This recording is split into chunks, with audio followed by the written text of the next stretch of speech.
السلام علیکم ورحمۃ اللہ وبرکاتہ۔ وعلیکم السلام ورحمۃ اللہ وبرکاتہ۔ اعوذ باللہ من الشیطان الرجیم، بسم اللہ الرحمن الرحیم۔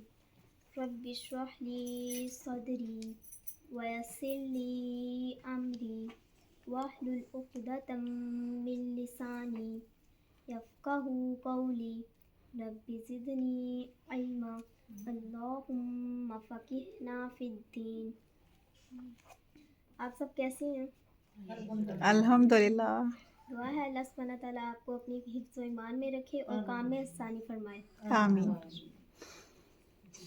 کہ ہم اپنے بچوں کی تربیت نبوی انداز میں کر سکیں، یعنی حضرت محمد صلی اللہ علیہ وسلم کے بتائے گئے طریقے سے کر سکیں۔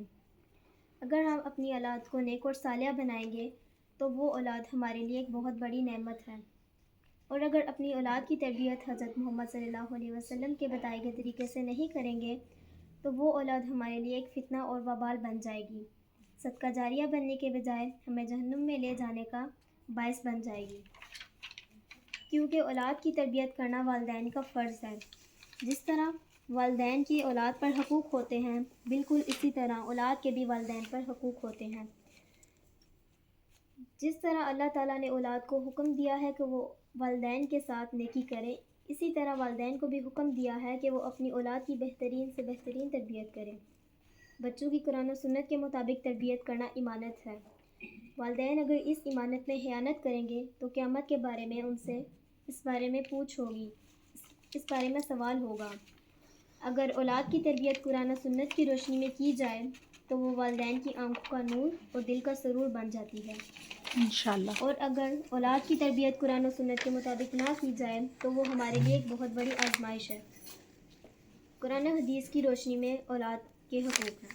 نمبر 1، والدین کا فرض ہے کہ وہ اولاد کا اچھا نام رکھیں۔ آپ کے خیال سے کیسا نام ہونا چاہیے؟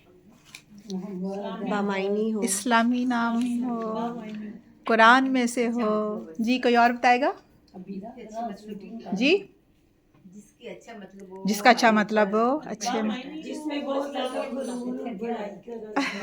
ماشاء اللہ۔ اور جن ناموں کو رکھنے سے منع کیا ہے آپ صلی اللہ علیہ وآلہ وسلم نے، ان سے بچا بھی جائے۔ جی زینب آگے۔ نمبر 2، 7ویں دن بچے کے سر کے بال اتروائیں اور عقیقہ کریں۔ اچھا یہاں ایک چیز ایڈ کر دیں، اگر 7ویں دن نہ کر سکیں پلیز ذرا خاموشی سے سنیے گا۔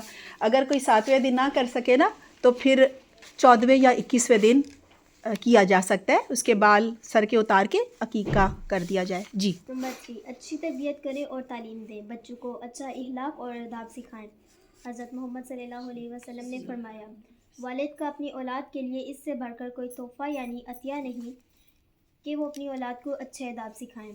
نمبر 4، بچوں کو تعلیم حاصل کرنے کا حق ہے، لیکن ساتھ ساتھ کوئی ہنر بھی سکھائیں تاکہ بچے برے دنوں میں کسی دوسرے کے سامنے ہاتھ نہ پھیلائیں۔ جی کیا خیال ہے، ہنر سکھانا چاہیے؟ الحمدللہ، یا صرف تعلیم ہی دیتے رہیں؟ ضرور سکھائیں، الحمدللہ۔ جی بچے 7 سال کے ہو جائیں تو انہیں نماز پڑھائیں، 10 سال کے ہو جائیں اور نماز نہ پڑھیں تو انہیں مار کر پڑھائیں۔ جب بچے 10 سال سے زیادہ کے ہو جائیں تو ان پر کڑی نظر رکھیں تاکہ وہ بری صحبت میں نہ پڑیں۔ یہ مشکل ہے نا آج کے دور میں، خیر نظر رکھی جا سکتی ہے، ان کو کمرہ لاک نہ کرنے دیں، اور دیکھیں کیا چلیں آگے۔ والدین کو چاہیے بچوں کی تمام ضروریات خود پوری کریں اور بچوں کے لیے احترام کا ماحول پیدا کریں۔ ماں باپ آپس میں نرمی سے، شفقت سے بات کریں تاکہ بچے بھی ایک اچھے ماحول میں ادب و احترام سیکھیں۔ کبھی ہم نے سوچا کہ اگر ہم ایز اے پیرنٹس یہ سوچیں کہ ہمارے بچے سو رہے ہیں تو بھی ان کے 2 کان ہیں، اور ہم نے آپس میں بہت نرمی سے بات کرنی ہے، ایک دوسرے کا بہت خیال رکھنا ہے، کیئر کرنی ہے تاکہ بچے بھی ویسے ہی بنیں، کتنا ضروری ہے نا۔ چلیں آج کی آخری بات، آپ اپنے بچوں کی تربیت میں اعتدال رکھیں، یعنی بہت زیادہ لاڈ پیار نہ کریں، ان کی ناجائز فرمائشیں پوری نہ کریں، آپ کی سیرت پڑھائیں اور ان کو بتائیں آپ کا رول ماڈل فلاں سنگر یا ایکٹر نہیں ہے بلکہ حضرت محمد صلی اللہ علیہ وسلم ہے۔ آپ نے حضرت محمد صلی اللہ علیہ وسلم جیسا اخلاق اپنانا ہے، ان جیسا کردار اختیار کرنا ہے۔ انشاءاللہ اگلی دفعہ بتاؤں گی ہمارے پیارے نبی حضرت محمد صلی اللہ علیہ وسلم بچوں کے ساتھ کیسے پیش آتے تھے۔ وہ بچوں سے بہت زیادہ پیار و شفقت سے پیش آتے تھے، سلام کرنے میں پہل کرتے تھے اور اپنے عمل سے انہیں اچھے آداب سکھاتے تھے. الحمدللہ. اور بھی بہت کچھ اللہ سبحانہ تعالیٰ کی توفیق سے آپ کو بتائیں گے انشاءاللہ. سبحانک اللہم و بحمدک نشہد ان لا الہ الا انت نستغفرک و نتوب الیک. والسلام علیکم ورحمۃ اللہ وبرکاتہ.